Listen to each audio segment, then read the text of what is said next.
My name is Joshua Dodson. I'm going to interview Governor O'Malley. Oh, okay. So how did you get this interview? Well, I sent out an email blast last May. I've been trying to get in contact with the governor for so long, and today I finally has the opportunity to get here for the interview.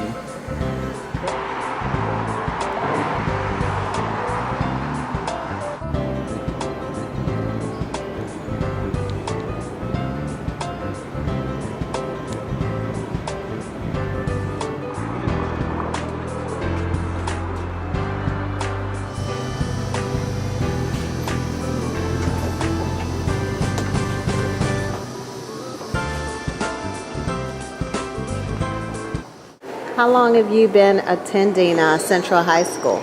6 years. Oh, okay. And what is the CRI program?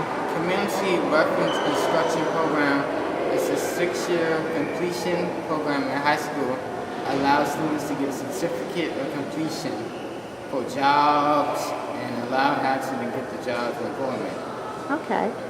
So what made you get an interview with Governor O'Malley?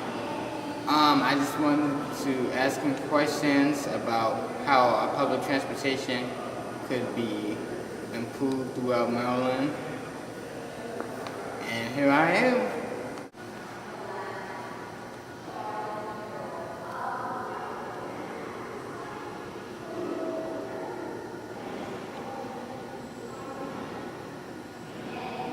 Well, prom was awesome. I looked sharp. It was very nice. I rode in a limo. It was very enjoyable with my friends at school. We had a great time. So are you looking forward to graduating? Yes, excited. 2 more days. 2 more days. Very excited. What are your plans for after graduation? Attending UMBC college, doing broadcasting, doing more media interviews, and hopefully find a broadcasting career. That's great, Josh. And we'll do a close-up there. Beautiful. All right, and a close-up this way, yes? Hi, good to meet you. Nice to meet you so much. So where are you from? Fordsville, Maryland. Hi. Make this late. Very good. And who's this woman? This girl, she's my production teacher. This is 2013. So you're in the class of 2013? Yes. Oh, great. And tell me again your school? Central High School. Central. I've been there. Yeah. Think so. Capital Heights, Maryland. A number of years ago, maybe. You have to listen. I have been to Central. All right. Good morning. I will be interviewing Governor O'Malley. Thank you, Governor, for having me with us today. Absolutely. Good to have you here, Joshua. Thank you so much. Sure. Welcome to Annapolis. Thank you. What advice do you have for students who are inspired to go into politics? Oh, I would encourage any students that are thinking about going into politics to follow your passion and follow your heart and go with it. And one of the best ways to do so is to get involved with a candidate in your own local community, in your county, or maybe somebody running for county council or school board or House of Delegates or Senate, and work on that campaign, because every campaign is essentially the same. It's all about going door to door and all about talking to the people that you would seek and offer to represent, and persuading them that you can do a good job of standing up on their behalf. And that's the basic conversation, call and response, ask and answer of every election for representatives or executives. What are you doing to make college more affordable for students? We've done a number of things to make college more affordable for students. We were the only state over the last, say, 6 years that has actually been able to hold the line on increases to college tuition, keeping it from rising. In fact, I think we've held it to less than inflationary costs. For 4 years in a row, we went without a penny's increase in college tuition. And the result of all of that over a period of 6 or 7 years is that instead of being the 6th most expensive university system in the country, we've gone down, worked our way down to being around the mid-level, around 27th, and still making college more affordable every day. One of the new things that we want to do more of is to make it easier and more systematic for more and more high school students to earn college credit while they're still in high school, so they can get a run and go at that college degree and have a year, maybe 2 years of college credit under their belt by the time they graduate from high school. And that's a new movement. We created a fund this year called the Early Access to College Innovation Fund, and we see some examples of it in Prince George's Community College. They actually have a high school on the campus of Prince George's Community College where their first cohort of students is on their way to earning a year and a half or so of college credit by the time they graduate from high school. What are your solutions for even the disparities in Achievement Maryland? I mean, first of all, there's no substitute for leadership of a school system, no substitute for leadership of the individual school, and there's no substitute for keeping and retaining high-quality teachers. So we need to work on those in every single school. But one of the benefits that we've seen over the last few years in terms of narrowing that achievement gap between kids that come from, students that come from wealthier homes and kids that come from more homes or parents of more humble means is full day kindergarten.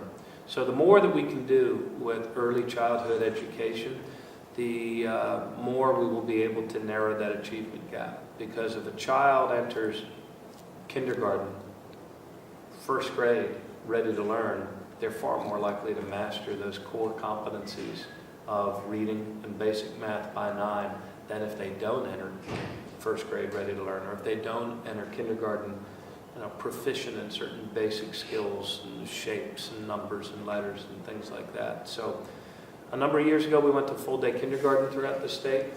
We now have pre-K probably in about half of for half of our state, and that's probably the next horizon. While we continue to do the important things like attracting high-quality leaders and high-quality teachers to our schools that have the greatest opportunities for improvement. Okay. How can we create more jobs, especially for persons with disabilities? Creating more jobs for more people and actually creating jobs that have a future and a way of advancement. I mean, that's the great challenge of our time. The unemployment rate among people with disabilities is higher than it is for the population at large. And we have a number of good agencies that do some good connecting work between employers and prospective employees. This year in the state's budget, I do believe we increased our funding for DOORS, which acts as a connector between people with disabilities and employers that are out there. And we'd like to be able to do more of that as we move ahead. Okay. It was impossible to find suitable public transportation from Annapolis and Prince George's County. Lucky me, that's improved throughout Maryland. Golly. Annapolis, it's hard to get to Annapolis with public transportation from anywhere. I suppose in the short run, the quickest thing we could do is some dedicated commuter lines, if there's the support for it. And I don't know off the top of my head if there are designated commuter lines from Annapolis to Washington or Annapolis to Baltimore. But that's probably would be the next step on a shorter term horizon. Ultimately, what I think you'll see happen throughout our state, connecting Baltimore, Washington, Annapolis, and Southern Maryland, one day, not any day soon, but one day I think you will see a connective sort of light rail loop that goes, that connects all of those major metro areas, Baltimore, Washington, Annapolis, and down to La Plata, down to Waldorf, maybe even a spur south. But that's for somebody else. That's for another governor to do after me. I would like to say thank you, Governor Martin Malley, for having me in Annapolis today. Thank you, Joshua. I enjoyed it. Thanks a lot. You're welcome. See you. Thank you so much. Very welcome. Joshua is graduating on This Thursday. is Maryland. All sorts of great stuff. Pictures of places that you've probably never been. Many where I have never been. And then we also have a special limited edition graduation autograph picture for you, Joshua, with today's date on it. Hey, thank you, pal. Good being with you. Thank you, Governor. I'm going to run off to Baltimore. We'll see you. Bye-bye. Thanks. The governor's office. Got it.